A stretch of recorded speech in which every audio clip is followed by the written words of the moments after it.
Θα ήθελες να ξεσκονίζεις κάθε μέρα? Ναι, κι εγώ. Αλλά ποιος έχει χρόνο και ενέργεια γι' αυτό? Η λύση? Ένα σπρέι που όχι μόνο καθαρίζει, αλλά εμποδίζει και τη σκόνη να επιστρέψει. Τα εμπορικά σπρέι μπορεί να είναι αποτελεσματικά, αλλά είναι γεμάτα με τοξικά συστατικά. Ισοπαραφίνη, διμεθικόνη, φωσφωνικά οξέα. Και όλα αυτά για τη σκόνη? Επιστημονικά, αυτά τα συστατικά συνδέονται με ερεθισμούς και αυξημένο κίνδυνο καρκίνου. Εγώ λέω: όχι, ευχαριστώ. Και σου έχω κάτι καλύτερο. Ένα φυσικό σπρέι, χωρίς χημικά, φθηνότερο και εξίσου αποτελεσματικό.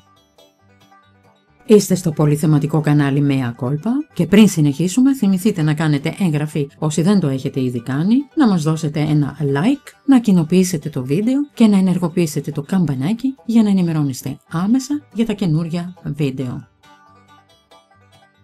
Υλικά για το μαγικό σπρέι. Ένα ποτήρι νερό. 4 κουταλιές σούπας λευκό ξύδι. 2 κουταλιές σούπας ελαιόλαδο. 10 με 15 σταγόνες αιθέριο έλαιο σιτρονέλας ή λεμόνι, λεβάντα, μέντα, κανέλα, τεϊόδεντρο, πορτοκάλι. Πώς το φτιάχνεις?